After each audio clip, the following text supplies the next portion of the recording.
Hello friends, welcome back to my class Top Teaching Spoken English. বন্ধুসকল মই আজি আপোনালোকক মোৰ ক্লাছ টপ টিচিং স্পকেন ইংলিছলৈ স্বাগতম জনাইছোঁ আৰু মই আজি এনেকুৱা এটা ক্লাছ লৈ আহিছোঁ যিটো ক্লাছ মানে এনেইতো ক্লাছ দি থকা হৈছে আৰু বহুতো কিছু মানে ভিউৱাৰৰ পৰা এনেকুৱা কিছু প্ৰশ্ন মানে পোৱা গৈছে যে তেওঁলোকে ইংৰাজী বহুত শুনি আছে কিন্তু কেনেকৈ বাক্য এটা গঠন কৰি তেওঁলোকে ক'ব তাৰ কোনো নিৰ্দিষ্ট পইণ্ট পোৱা নাই। গতিকে ইংৰাজী একচুৱেলি কি হয়, অসমীয়াৰ লগত ইংৰাজী এটা ক'বলৈ গ'লে অসমীয়া আমি যেনেকৈ কওঁ আৰু ইংৰাজী কোৱা অলপ ইফাল সিফাল হয়। ইংৰাজী কোৱা আৰু অসমীয়া কোৱাত অলপ কথা কোৱা বৰ এটা সমান সমান নহয়। ইংৰাজীৰ ওলোটাৰ নিচিনাই প্ৰায় অসমীয়া বা অসমীয়াৰ ওলোটা হয় ইংৰাজী। যেনেকৈ আমি কিবা এটা কাউণ্টিং কৰোঁতে গন্তি কৰোঁতে যেনেকৈ আমি কওঁ, ছাপ'জ মই এটা উদাহৰণ দিছোঁ আৰু 25, কিন্তু 25 বুলি ক'বলৈ যাওঁতে প বা 5 এনেকুৱা আহে, 20ৰ পিছত আৰু 5, 2 2 5 25, 25 হয় কিন্তু ইংৰাজীত কওঁতে 25 মানে 2 আৰু 5, 20 আগত পিছত 5, 25। 25 বুলি কওঁতে 20ৰ পিছত 25, কিন্তু এনেকুৱা এটা কিবা খেলি মেলি উল্টা পুল্টা নিচিনা লাগে। গতিকে জাষ্ট মই এটা উদাহৰণ দিলোঁ আৰু, কিন্তু এতিয়া মই ক্লাছটো আৰম্ভ কৰিবলৈ লৈছোঁ। তাৰ আগতে যিসকল ভিউৱাৰ মোৰ ক্লাছত নতুন তেওঁলোকে যাতে মোৰ চেনেলটো ছাবস্ক্ৰাইব কৰে আৰু ওচৰতে থকা বেল আইকনটো ক্লিক কৰি ৰাখে তাৰ বাবে অনুৰোধ জনালোঁ। বিশেষকৈ ক্লাছটো এনেকুৱা, হয়তো মই ইয়াত লিখি ৰাখিছোঁ যে some important rules to speak in English. ইংৰাজী ক'বৰ কাৰণে কিছুমান ৰুল, মানে কেনেকুৱা ৰুল আমি ইউজ কৰিলে ইংৰাজী ক'ব পাৰিম।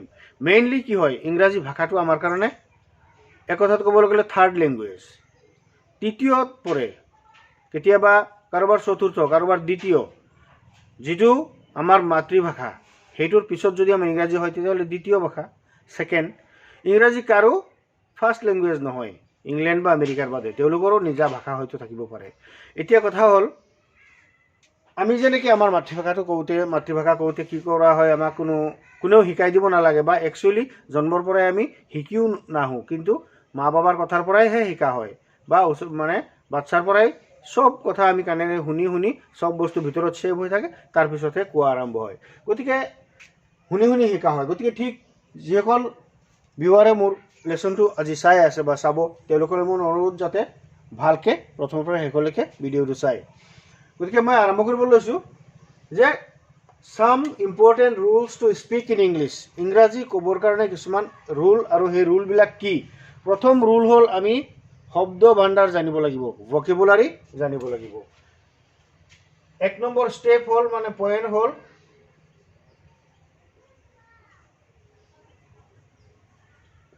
ভকেবুলাৰিজ আমি জানিব লাগিব।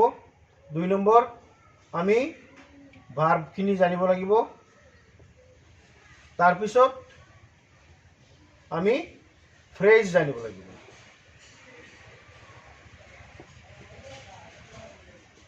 এতিয়া মই বাক্য গঠন কৰাৰ কিছুমান পইণ্ট ক'ম।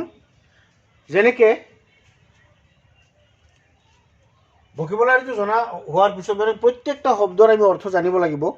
ইংৰাজীত কি বস্তুৰ কি নাম, মানে অসমীয়া আমাৰ যিটো যেনেকৈ গছ, ছাপ'জ এটা গছ বা গছ, ইংৰাজীত হ'ব ট্ৰী, এইটো আমি জানিব লাগিব। মানে এনে উদ্ভিদজাতক কোৱা হয় প্লেণ্ট, কিন্তু ট্ৰী বুলি ক'লেও আমি গছ বুজি পাওঁ। গতিকে ঠিক তেনেকুৱা ভাৰ্ব, ভকেবুলাৰীটো চব আহে, কিন্তু ভাৰ্ব এক্সট্ৰাকৈ যদি আমি ক'বলৈ যাওঁ, যিকোনো ক্ৰিয়া, কাম কৰা, খোৱাৰ পৰা হোৱালৈকে যিমান কৰ্ম আছে চব ভাৰ্ব। গতিকে ফ্ৰেজ, ভাৰ্বৰ লগত এটা প্ৰিপজিশ্যনো থাকে, সেই দুটাই মিলাই আমি কি কৰা হয়, তাক আমি ফ্ৰেজ বুলি কওঁ, ফ্ৰেজেল ভাৰ্ব বুলি কোৱা হয়। গতিকে এইবিলাকো আমি জানিব লাগিব। যে এতিয়া মই এটা উদাহৰণ লিখিলোঁ, ৰামে ভাত খায়। এই বাক্যটোক যেতিয়া আমি ইংৰাজী ক'বলৈ যাম, ইয়াত ডাইৰেক্ট ইংৰাজী এনেকুৱা, মানে আমি ইংৰাজী বনাবলৈ গ'লে এই বাক্যটো ৰাম ৰাইচ ইটছ। যেতিয়া Ram third person singular number ভাৰ্বৰ লগত এছ বা ইএছ এটা হয়, প্ৰেজেণ্ট টেন্স হ'লে সেইটো লগাই দিলোঁ, ৰাম ৰাইচ ইটছ। এতিয়া এই বাক্যটো যদি আমি এনেকৈ কওঁ যে হৈ গ'ল, কিছুমান যিসকল ন শিকাৰু বুলি কোৱা হয়, মাত্ৰ নিউলি তেওঁলোকে অলপ অলপ শিকি আহিছে, তেওঁলোকে হয়তো এনেকুৱা বাক্যটোকে পচন্দ কৰিব যে নাই ঠিকেই আছে। কিন্তু মেইনলি আমি ইংৰাজী বাক্যটো যেতিয়া কনষ্ট্ৰাক্ট মানে গঠন কৰিম তেতিয়া কি হ'ব, ৰাম ইটছ ৰাইচ, ৰামে ভাত খায়।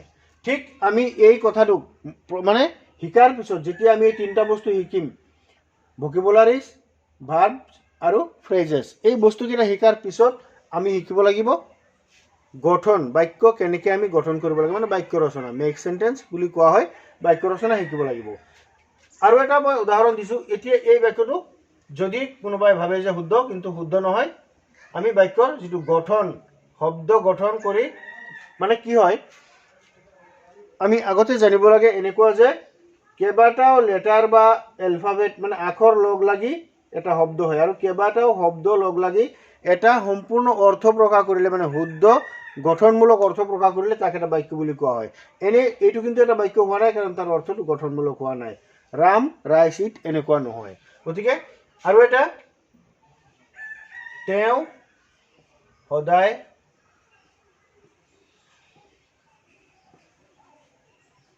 ৰাস্তাত ঘূৰি ফুৰে, আৰু মানে ফুৰে, ঘূৰি ফুৰে বা ফুৰে।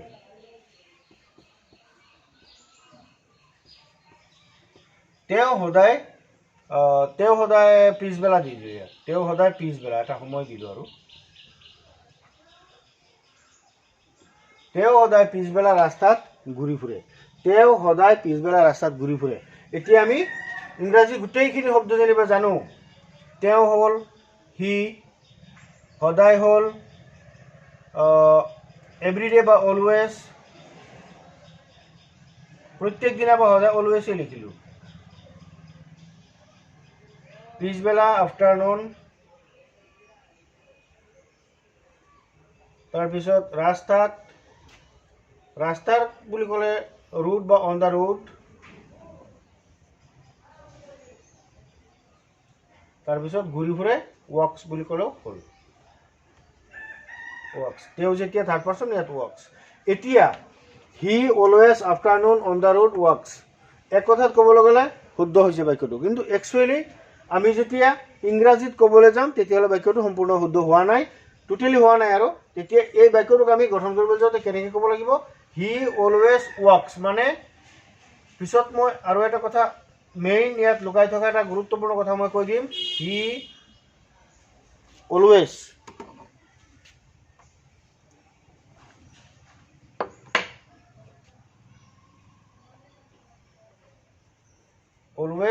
walks on the road.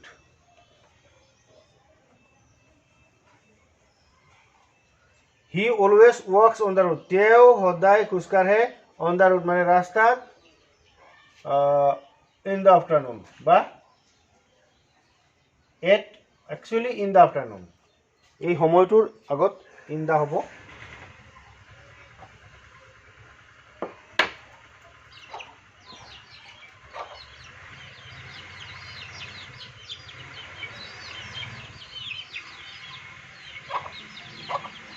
এতিয়া দেখা যাওক, he always walks on the road in the afternoon, তেওঁ সদায় আবেলি সময়ত, ইন দ্য আফটাৰনুন বুলি ক'লে পিছবেলা সময়টোত তেওঁ ৰাস্তাত খোজকাঢ়ে বা ফুৰা চকা কৰে।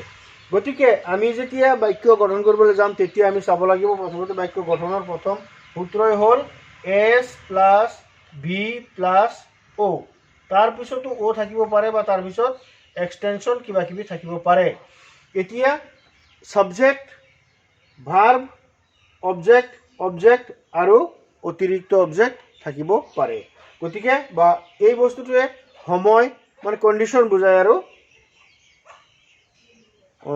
এইটো কোৱা হয় যে প্লেচ, টাইম, সময়, কাল, স্থান, কাল এনেকুৱা বুজায়, আৰু কণ্ডিশ্যন এনেকুৱা বুজায়, অৱস্থা।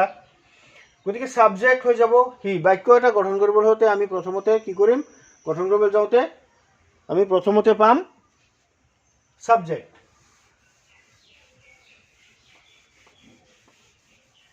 প্ৰথম অৱস্থাত আমি বাক্যটোক পাম ছাবজেক্ট, যেনেকৈ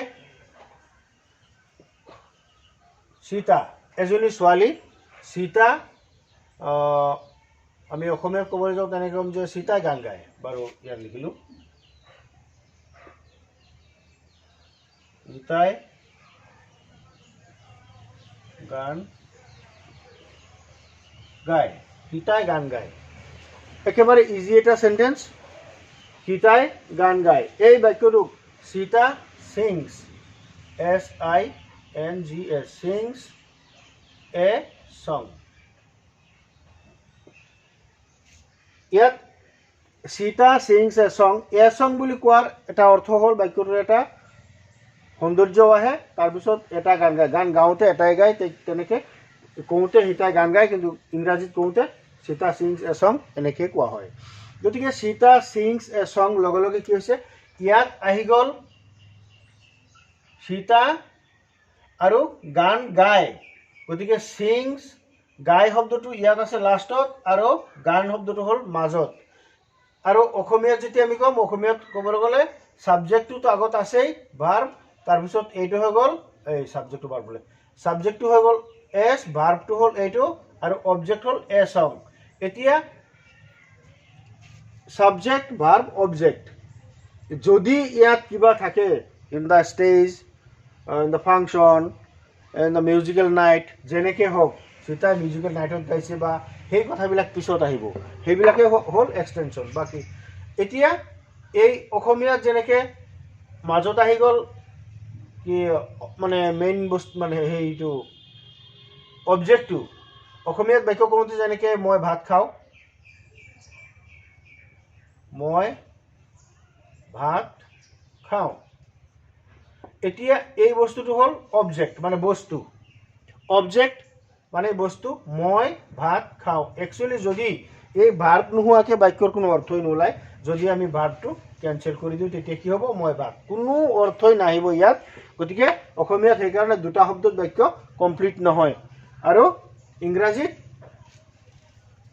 দুটা ক'লেও হৈ যাব, সীতা সিংস, বা মই ভাত খাওঁ বা মই খাওঁ, আই ইট, এনেকৈ ক'লেও ইংৰাজীত হৈ যাব, আই ইট, মই খাওঁ। কিন্তু ইয়াত কি খাওঁ, ভাত খাওঁ, ৰুটি খাওঁ, কিবা ফল মূল খাওঁ, যিমানেই যিটো হয় সেইটো আমি ইয়াত লিখিব পাৰোঁ। কিন্তু অসমীয়াত হ'লে কি হ'ব, মই ভাত কোৱাৰ লগে লগে ইয়াত খাওঁৱেই বা পেলাওঁ, মোটামুটি ভাৰ্ব এটা আহিলে মানে হৈ যাব, ভাৰ্বটো লাষ্টত সেইকাৰণে ৰখা হয়, আৰু অসমীয়া বাক্যৰ গঠনটো অলপ বেলেগ। গতিকে আমি যেতিয়া অসমীয়াৰ পৰা ইংৰাজী শিকিম তেতিয়া অলপ কথা আমি মনত ৰাখিব লাগিব। এই ফ্ৰেজবিলাক আৰু বাক্য ৰচনাৰ মানে এই মডেলবিলাক আমি এক কথাত ক'বলৈ গ'লে বেছিকৈ কিতাপত পঢ়িব লাগিব, বাক্যৰ গঠনবিলাক চাব লাগিব, শিকিব লাগিব। নাইবা কিছুমান মানুহ আছে যিসকলে হয়তো মোক কোৱা এজন যে আছে, সি পঢ়িব নোৱাৰে বা পঢ়িবলৈ সময় নাই, তেওঁ কেনেকৈ ইংৰাজী ক'ব বা কেনেকৈ শিকিব। তেওঁ শিকাৰ পদ্ধতি হ'ল তেওঁ শুনি শুনি শিকিব লাগিব, কেনেকৈ এজনে কৈছে, তাৰ পৰা তেওঁ সেই শুনাৰ পিছত তেওঁ মুখস্থ কৰি বা মনত লগাই ৰাখি লৈ, আৰু যিখিনি শিকে তাৰ লগত এটা দুটাকৈ কথা প্লাছ কৰি এড কৰি কৰি তেওঁ আগবাঢ়ি যাব পাৰিব, নহ'লে ইয়াৰ আৰু বাকী উপায় দেখা নাই। এতিয়া কথা হ'ল ফ্ৰেজবিলাক আমি কেনেকৈ ক'ত ব্যৱহাৰ কৰোঁ। ফ্ৰেজ ইয়াত কথা হ'ল গিভ আপ, এই কথাটো গিভ মানে হ'ল দিয়া, আপ, এই দুটা বস্তুক আমি একেলগে যদি শিকোঁ যে গিভ আপ মানে ত্যাগ কৰা, মানে কি হয়, অলপ সৰু সৰু বাক্য শিকাৰ পিছত আমি ডাঙৰ বাক্য শিকিব পাৰোঁ, সৰু সৰু বাক্য শিকাৰ পিছত। কিন্তু এই গিভ আপ লগালে বাক্যটো অলপ ডাঙৰেই হ'ব, মানে ফ্ৰেজ সোমাই গ'ল, বাক্যটোত এটা গ্ৰুপ ভাৰ্ব সোমাই গ'ল। এতিয়া মানে গ্ৰুপ ভাৰ্ব লগাই বাক্যটো ক'লে অলপ দীঘল টাইপৰ হ'ব, যেনেকৈ তুমি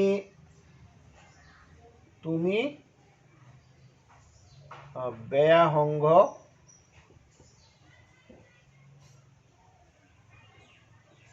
ত্যাগ কৰিব লাগে, ত্যাগ কৰা উচিত, তুমি বেয়া সংগ ত্যাগ কৰা উচিত, তুমি বেয়া সংগ ত্যাগ কৰা উচিত। গিভ আপ মানে হ'ল ত্যাগ কৰা, একচুৱেলি গিভ মানে দিয়া, আপ মানে ওপৰ, মানে ওপৰলৈ উৰাই দিয়া, মানে পেলাই দিয়া, দলিয়াই দিয়া, মানে ত্যাগ কৰা, এৰি দিয়া, দুটা এনেকুৱা টাইপৰ শব্দ মিলিয়ে এটা অসমীয়া শব্দ হৈছে ত্যাগ কৰা। এতিয়া এই শব্দটোৰ যেতিয়া আমি ইংৰাজী চেণ্টেঞ্চ বনাবলৈ যাম, তুমিতো আছেই, এইটো ছাবজেক্ট আগত আহি যাব, ইউ, সেই যে উচিত লাষ্টত, সেই শব্দটো আমি ইয়াত ইউজ কৰিম should, you should give up, you should give up. তাৰপিছত বেয়া সংগ, bad company, you should give up bad company, তুমি বেয়া সংগ ত্যাগ কৰা উচিত। You should give up bad company এনেকৈ ক'লে মানে হৈ যায়। এতিয়া আকৌ আমি যেতিয়া এই অসমীয়াটোৰ লগত ইংৰাজীটো যেতিয়া আমি মিলাই চাম তেতিয়া কি হ'ব, অলপ কথাৰ ইফাল সিফাল দেখা যাব। ইউটো আছে প্ৰথম ঠিকেই আছে, শুড সেই লাষ্টত আছিলে, ইয়াত আহি গ'ল মেইন ভাৰ্বটো এইটো, ফ্ৰেজেল ভাৰ্ব বা ফ্ৰেজল যিটোৱে হওক এইটো, কিন্তু এই শুডটো আগতে আহি গ'ল, ছেকেণ্ডত নাহিল, কিন্তু ইয়াত যে গ্ৰুপ ভাৰ্ব ইউজ কৰা হৈছে সেইটো কাৰণে। কিন্তু এইটোও ভাৰ্ব, অক্সিলিয়েৰী ভাৰ্ব, কিন্তু ভাৰ্বটো লগতে থাকিল, এইটো কিন্তু গ্ৰুপ ভাৰ্ব, এইটো এক্সট্ৰা হৈ গ'ল। You should give up bad habits, বেয়া সংগ, বেড কোম্পানী, বেড হেবিট কোৱা নাই, বেয়া সংগ বেড কোম্পানী ত্যাগ কৰা, গিভ আপ। মানে এই কথাখিনিৰ ইফাল সিফাল হৈ এইটো মিলিছে। মেইনলি আমি বেছিকৈ পঢ়িলে বা বেছিকৈ ইংৰাজী কোৱা বা ইংৰাজী লেকচাৰ বা ইংৰাজী ক্লাছবিলাক আমি ইউটিউবত হওক বা বেছিকৈ পঢ়িলে, দেখিলে, শুনিলে, তেতিয়া আমাৰ ইংৰাজী কোৱাৰ যিটো গঠন তেতিয়াহে ঠিক হ'ব। নহ'লে এনেই ফটককৈ এজন ওলাই আহি জোকায় মই ইংৰাজী কথা ক'ব বিচাৰোঁ, তেতিয়াহ'লে নহ'ব। অলপ চেষ্টা কৰিব। ইংৰাজী ইমান সহজ ভাষাও নহয় আৰু ইমান জটিল ভাষাও নহয়, অলপ কষ্ট কৰিব লাগিব, তেতিয়া চব ইজি হৈ যাব। কাৰণ পৰিশ্ৰমেই চব কামৰ মানে চাবিকাঠি বুলি কোৱা হয়। Practice is the main way to speak in English, actually আমি ক'ব পাৰোঁ। মানে প্ৰেক্টিচ নকৰিলে একো ক'ব নোৱাৰি। তাৰপিছত আৰু দুটামান চেণ্টেঞ্চ মই আপোনালোকক বুজাব বিচাৰিছোঁ। কেতিয়াবা আমি কথা কৈ এটাৰ পিছত এটা চেণ্টেঞ্চ বঢ়াই দিব পাৰোঁ। যেনেকৈ সিহঁতে বা তেওঁলোকে,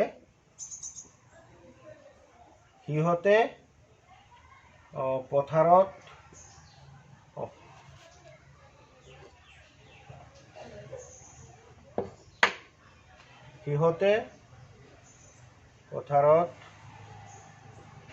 ফুটবল খেলি আছে। সিহঁতে পথাৰত ফুটবল খেলি আছে। আমি এই কথাটো যেতিয়া ইংৰাজীত ক'ম, সিহঁতে পথাৰত ফুটবল খেলি আছে, সিহঁতেতো আছে ইংৰাজীত হ'ব দে। এতিয়া সিহঁতে বুলি কোৱাৰ লগে লগে বহুবচন হৈ গ'ল, খেলি আছে, বাক্যটো খেলি আছে, খেলি থকা মানে কণ্টিনিউৱাছ হৈ আছে, গতিকে ইয়াত এটা কণ্টিনিউৱাছৰ এটা বিভাৰ্ব আৰু প্ৰেজেণ্ট টেন্স, গতিকে বহুবচন মানে প্লুৰেল নাম্বাৰ, ইয়াত আৰ। বহুত কথা জানিব লাগে। দে আৰ প্লেয়িং,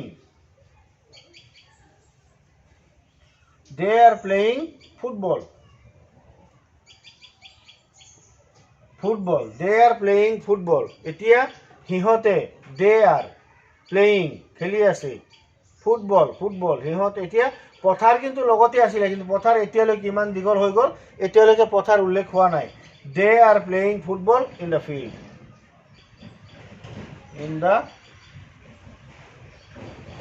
ফিল্ড, এতিয়া আমি কি কৰিব পাৰোঁ, এই বাক্যটোত সিহঁতে পথাৰত ফুটবল খেলি আছে, এই কথাটো ইয়াত যদি আমি আৰু এটা কথা লগাই দিওঁ, সিহঁতে আজি, ইয়াত যদি আমি এটা কথা লগাই দিওঁ, এইখিনিত মই লগালোঁ আজি, সিহঁতে আজি পথাৰত ফুটবল খেলি আছে। বাই চান্স আমি কেতিয়াবা তেনেকুৱা ক'বলগীয়া হয়, সিহঁতে আজি পথাৰত ফুটবল খেলি আছে, তেতিয়াহ'লে they are playing football in the field today. এতিয়া দেখা যাওক যিটো শব্দ ছেকেণ্ডত আছিলে সেই শব্দটো লাষ্ট পাই গ'ল। গতিকে আমি এই কথাবিলাকক মানে অসমীয়াত কথা কওঁতে লাষ্টৰ কথা আগত আহে। মোটামুটি অসমীয়াৰ যিটো ষ্টাইল সেইটোৱেই বেলেগ, আৰু ইংৰাজীটো এনেকুৱা টাইপৰ। ইংৰাজীৰ কথা আমি লাষ্টত বঢ়াই গৈ থাকিব পাৰোঁ। He is eating rice in our house, এনেকৈ তেওঁ আমাৰ ঘৰত, সেই কথাখিনি লাষ্টৰ কথাখিনি ভৰাই দিলোঁ, বাক্যটো দীঘল হৈ গ'ল। কিন্তু যেতিয়া অসমীয়াত ক'ম তেতিয়া আমি ক'ব লাগিব তেওঁলোকে আমাৰ ঘৰত খাই আছেতো লাষ্টত গুচি গ'ল, তাৰপিছত আৰু বাক্য নাই। কিন্তু ইংৰাজীত কি হয়, লাহে লাহে ক্ৰমান্বয়ে আমি বাক্য বঢ়াই থাকিব পাৰোঁ। তেওঁলোকে খেলি আছে, এতিয়া কথাটো আমি লাষ্টত লগাই দিলে বাঢ়ি গ'ল। তেওঁলোকে খেলি আছিল ফিল্ডত, পথাৰত বা আবেলি তেওঁলোকৰ লগত, গোটেইবিলাক কথা আমি লাষ্টত বঢ়াই দিব, মানে বঢ়াই গৈ থাকিব পাৰোঁ। গতিকে মই আশা কৰোঁ যে যিসকল মানে ছাত্ৰ ছাত্ৰীয়ে বা শ্ৰোতাসকলে মোৰ ক্লাছটো চাই আছে, তেওঁলোকে মই যিখিনি কথা আজি ক'লোঁ বা যিকেইটা উদাহৰণ মই ইয়াত লিখিলোঁ, তেওঁলোকে যদি এই কথাখিনি শুনে বা এই বিষয়বস্তুখিনিৰ লগত অলপ চিনাকি হয়, মানে আখৰকেইটাৰ লগত, মানে মই এটাই লিখিছোঁ বাৰু গ্ৰুপ ভাৰ্ব, কিন্তু ইয়াত ফ্ৰেজ মানে যাক কোৱা হয়, শিকিব লাগিব যথেষ্ট। এটা কথা আছে যেনেকৈ লুক ফৰ, আৰু এটা কথা মনত পৰিছে মানে কৈছোঁ আৰু লুক ফৰ এইটো এটা ফ্ৰেজ। যেনেকৈ লুক মানে চোৱা, ফৰ মানে কাৰণে, কিন্তু দুটাই মিলাই হৈ গ'ল বিচৰা। বিচৰা, কিবা এটা বিচাৰি থকা। The boy is looking for a job, ল'ৰাজনে এটা চাকৰি বিচাৰি আছে। The baby is looking for its mother, বাচ্চাটোৱে তাৰ মাকক বিচাৰি আছে। এনেকৈ এই কথাটো I am looking for you, মই তোমাক বিচাৰি আছোঁ। এনেকৈ কেতিয়াবা কেতিয়াবা আমি বাক্যবিলাক বনাব পাৰোঁ। গতিকে এই শব্দবিলাক বাৰ আৰু ভকেবুলাৰীখিনি আমি টোটেল জানিব লাগে। তাৰপিছত ইংৰাজী গ্ৰামাৰত হয়তো ছাত্ৰ ছাত্ৰীসকলক মই বিশেষকৈ কৈছোঁ, ইংৰাজী গ্ৰামাৰত কিছুমান গ্ৰামাৰত বৰ্তমান দিয়া গ্ৰামাৰত হয়তো নাই, কিন্তু আগৰ কিছুমান গ্ৰামাৰত আছে লিষ্ট অফ ভাৰ্ব। এই লিষ্ট অফ ভাৰ্বখিনি টোটেলি শিকাৰ পিছতহে তেওঁলোকে ধুনীয়াকৈ ইংৰাজী আৰামত ক'ব পাৰিব।